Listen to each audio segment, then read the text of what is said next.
Welcome back. Rammohan Rao గారు, ఆసిమ్ మునీర్కు ఐఆర్జేసీ నేతలతో సన్నిహిత సంబంధాలున్నాయి. ఆ రిలేషన్స్ అమెరికా ప్రయోజనాలకు గొడ్డలు పెట్టి కాదంటారా? ఖచ్చితంగా. ఎందుకంటే ఆసిమ్ మునీర్ కేవలం సైన్యాధ్యక్షుడిగా ఉంటే, మన సైన్యం ఉందనుకోండి, భారతదేశ సైన్యం ఎప్పుడు కూడా ఆక్రమించే రాజకీయాలు అస్సలు జోక్యం చేసుకోవాలి, అసలు జోక్యం చేసుకోవాలి.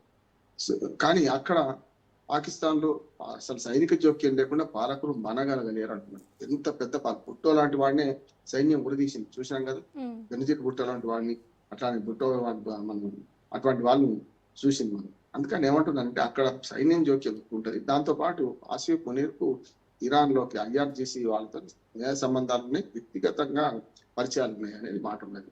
కానీ అటువంటి అప్పుడు ఇక్కడి విషయాలు తీసుకుని అక్కడ అందించవచ్చు కదా, మాటలు మోయవచ్చు కదా అనే మాట కూడా వస్తుంది. అందుకనే అమెరికా సైన్య సలహాదారులు కానీ, రక్షణ శాఖ సలహాదారులు కానీ పూర్తి స్థాయిలో ఆసిఫ్ మునీర్ నమ్మదగ్గ వ్యక్తి కాదు, పాకిస్తాన్ నమ్మదగ్గ వ్యక్తి మన దేశం కాదు, అందులో ఆసిఫ్ మునీర్ అసలు నమ్మొద్దు అని ఒక వింటున్నా కూడా టెంపర్ ట్రంప్ గారు ఎవరు చెప్పినా వినడం అనుకున్నాడు. అంతేందుకు ఒక దేశంలో ఇప్పుడు ఏమంటున్నారంటే చివరి చర్చలు ఈ వారంలో చివరిలో కానీ రేపటి నుంచి కొత్త వారంలో అయితే ఇక్కడ చర్చలు ఏమన్నా కొలిక్కి వస్తే నేనే స్వయంగా పాకిస్తాన్ సందర్శిస్తా అని కూడా చివరి ఒప్పందం కోసం అంటున్నాడు. కానీ అనుకుంటూ ఏమంటున్నాడు, చాలా షరతులు పెట్టాడు.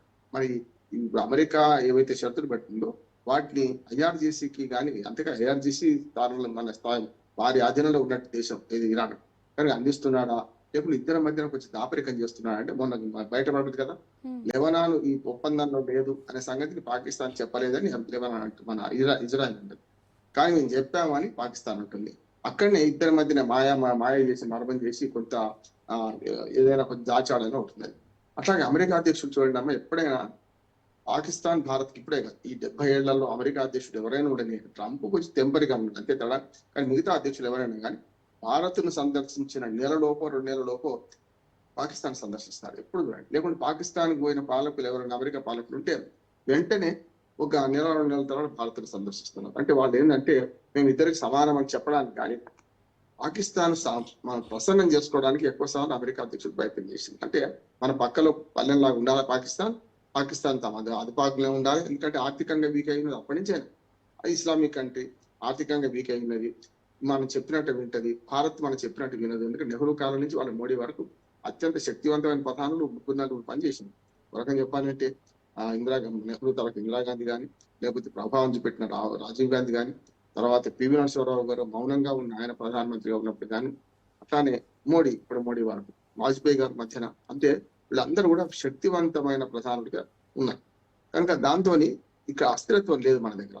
ఎంత మనకు పార్లమెంట్లో మెజార్టీ తక్కువ ఎక్కువ ప్రభుత్వాలు పడిపోయినా విదేశాంగ విధానంలో ఒకే విధానం అవలంబించినాం. నేనున్న మాట కదా, ఇమ్రాన్ ఖాన్ అమెరికా ప్రధానిగా ఉన్న ఇమ్రాన్ ఖాన్ గతంలో ఈ మాట అన్నాడు, భారతదేశానికి శ్రీరామ రక్ష ఒకటి మనకు వాళ్ళ విదేశాంగ విధానం, ప్రధానమంత్రులు ఎవరిని మాట్లాడారు. అందుకని సైన్యం కూడా జోక్యం చేసుకోవాలని. అందుకని అమెరికా ఏం చేస్తుందంటే మన ఇద్దరి మధ్య ఒక బ్యాలెన్స్ అంటే న్యాయం, కానీ అట్లా కాకుండా అమెరికా అధ్యక్షులు ఎవరైనా ఇక్కడ సందర్శించి అక్కడ సందర్శిస్తే ఇక్కడికి పాకిస్తాన్ మధ్య నాటకం ఆడుతున్నారు.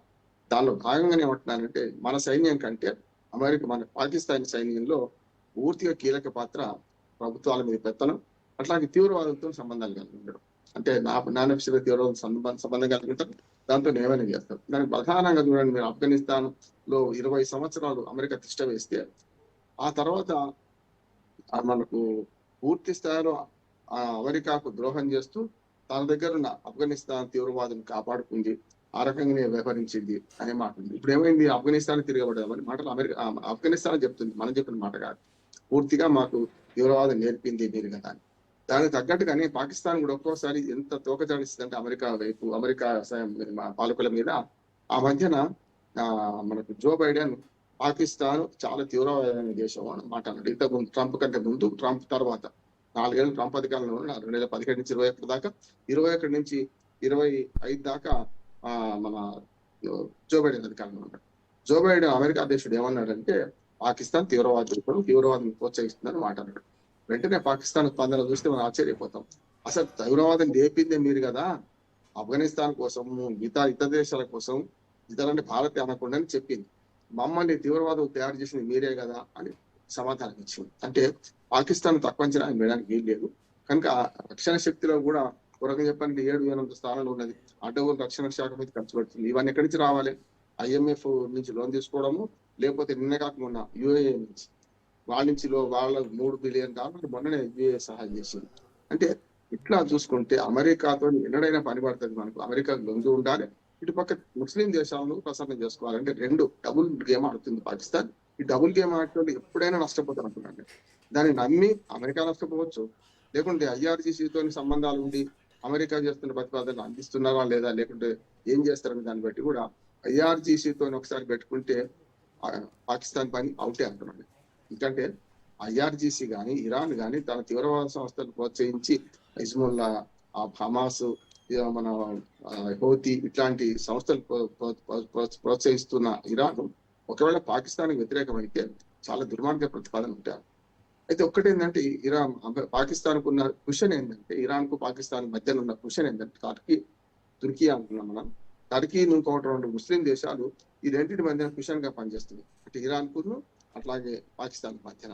అది అంటే వేఅవుట్ దొరకక అమెరికా అధ్యక్షుడు వసుదేవుడు అటువంటి వాడు కార్తీకాలు పట్టుకున్నట్టు ఇక్కడ పాకిస్తాన్ పంచని వేరి పాకిస్తాన్ ద్వారా దౌత్యం నడుపుతున్నాడు. ఇది ఎప్పటికైనా విఫల దౌత్యమే అంటున్నాను. నేనన్నమాట కాదు, చైనా అదే అంటుంది, రష్యా అదే అంటుంది. మన భారత్ మన వైజ్ మెన్ గా మనం ఏమన్నామంటే పాకిస్తాన్ దౌత్యం చూద్దాం ఏం జరుగుతుందో, వాళ్ళు దళాల పాత్ర వహిస్తున్నారు, మధ్యవర్తి అంతకంటే కాదు అనే మాట మనం అన్నాం. అది ఎందుకంటే అక్కసుతో అన్న మాట అని అంటారు అంటే మనం అంతకంటే బయటపడలేదు. కానీ చైనా ఏమంటుంది, ఈ దౌత్యం ఫలించదు, నేను ప్రయత్నం చేసింది. అసలు పాకిస్తాన్ లో ఈ చర్చల కోసం ప్రయత్నం చేసిన దానిలో ట్రంప్ ఎంత ప్రయత్నం చేసిండో చైనా కూడా అంతే ప్రయత్నం చేసింది. పాకిస్తాన్ నొప్పించింది, పాకిస్తాన్ ను అమెరికాతో నొప్పించుకోమని. కనుక ఈ రెండు మధ్యన అమెరికాను పాకిస్తాన్ నమ్మింది, పాకిస్తాన్ లో చర్చ తప్పలేదని చెప్పి ఇరాన్ ను చైనా ఒప్పించింది. ఈ దశలో ఇరాన్ ను చైనా ఒప్పించడానికి కారణం ఏంటంటే, ముస్లిం దేశాలకు అనుకూలంగా ఉన్న పాకిస్తాన్ నమ్మండి మీరు, రేపు పొద్దున ఇంకెక్కడన్నా చర్చ జరుగుతా అంటే వాళ్ళు మిమ్మల్ని మోసం చేస్తారని నమ్మించింది. కనుక ఇప్పుడు ఏంటంటే రెండో దేశ చర్చలో కూడా రంగం సిద్ధమవుతుంది. కానీ దురదృష్టం ఏంటంటే మీరు అన్నట్టు పాకిస్తాన్ అధ్యక్షుడు పాకిస్తాన్ లో మొదటి చర్చలో వాడిన హోటల్ ఏదైతుందో ఆ హోటల్ బిల్లులే ఇప్పటివరకు పాకిస్తాన్ కట్టకపోయిందని గట్టిగా మాట్లాడితే అమెరికా పయనించింది. మన $3 బిలియన్ అక్కడి నుంచి UAE నుంచి తీసుకోవడం ఇదే కారణం అంటున్నారు. ఆర్థికంగా నష్టపోయినది, భౌగోళికంగా నష్టపోయింది. అటు పక్కన బెలూచిస్తాన్ కానీ ఆఫ్ఘనిస్తాన్ పక్కన ఉన్న కొన్ని ప్రాంతాలు తోగదాడిస్తున్నాయి.